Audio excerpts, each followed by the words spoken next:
It was the greatest event mankind had ever witnessed. The aliens arrived in 50 gigantic motherships. Unbelievable. Positioned around the world's key urban centers, each ship measured 3 miles across. Fantastic. Holding thousands of visitors. Listen, outside. Citizens of the planet Earth, we bring you greetings, and we come in peace. The world sat spellbound in anticipation of man's first alien encounter. Incredible. We wondered what beings from another world would look like. And then, at the moment of meeting, we learned they were just like us.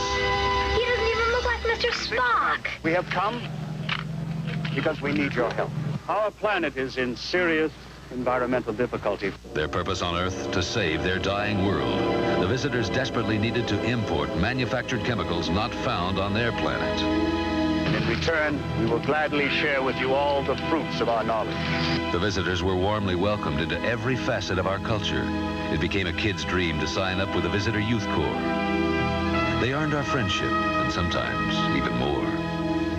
The visitors became a welcome addition to our lives. They were here to stay.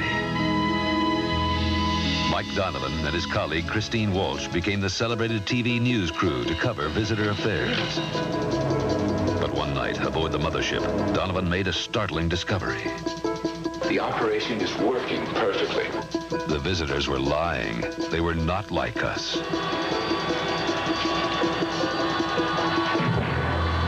They were not our friends.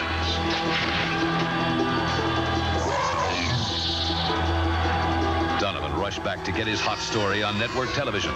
But before the broadcast, the visitors commandeered the airwaves.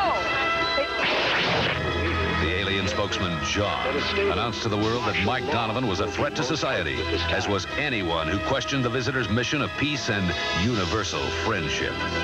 Donovan tried to tell Christine. Mike, I work so closely with these people every day. You don't believe me, do you? Reptilian with tongues that... It's all true. I've seen it, Chris. Donovan's mother couldn't be convinced. That's the most outrageous story I've ever heard.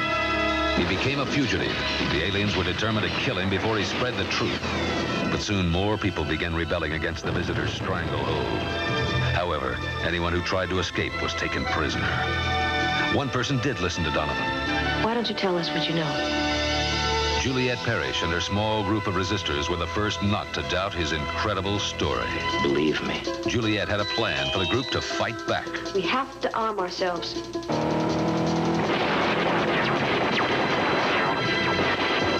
tried their best, but were forced to retreat. Donovan was caught and taken to see the alien commander, Diana. You'll soon have no more worries, Mr. Donovan. Diana had special plans to brainwash Donovan herself. But a few of the aliens were different and wanted to see Donovan escape. He first needed a weapon and a uniform. You sure don't look like an iguana. What? Bad taste. These aliens knew Donovan could help them in return. Some of us, a very few of us, just don't believe in what our leader's doing. Martin, an alien turncoat rebel, revealed the visitor's earthly mission.